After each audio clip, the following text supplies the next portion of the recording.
Sir 14 किती 14-18 40 kilo लागतो तो एकरी. त्याचं उत्पन्न काय? आणि तुम्ही फुटवे बघा गव्हाचे किती आलेले आहेत.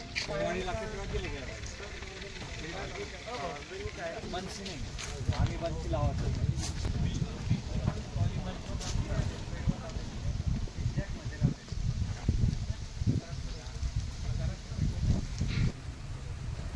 पुढे आपण पहा इकडे बासमती राईस लावला आहे, तांदूळ. तो पण आपल्याकडे नाही. तुम्ही कुठले? आम्ही डायव्हर्सची साईड व्हायला पाहिजे शेतकऱ्याला. तेच पीक. आता खरीपमध्ये आम्ही 15 क्विंटल भात घेतो बासमती तयार करून त्याच्यात पाणी भरलेलं असतं. हो. तर त्याच्यात तुम्हाला रोपं तयार करून लागवड करावी लागते.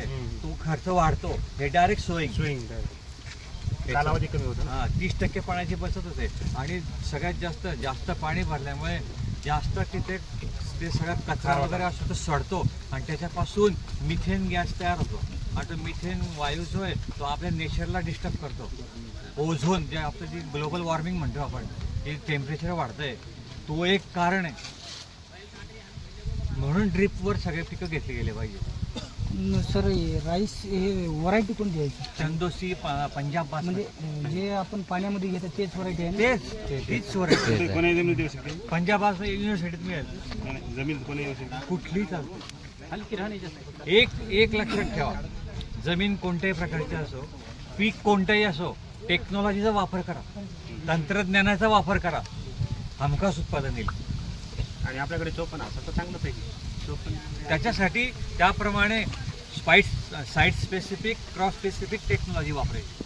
आता आम्ही एक टेक्नॉलॉजी सांगितली तुम्हाला, तीच टेक्नॉलॉजी तुमच्याकडे लागू पडेल असं नाही. त्या वातावरण ते तुम्ही चेंज केलं पाहिजे जमिनीनुसार. आता पुस्तकात लिहिलं असतं की भाताला नायट्रोजन, फॉस्फरस, पोटॅश 100, 200, 300 ठरलेलं ते द्यायचं. तसं नाही. तुम्ही तुमची सॉइल टेस्ट करा, तुमच्या जमिनीत काय ते पहा आणि त्यानुसार खतं द्या. याला किती वाढलं तेवढं वाढलं नाही.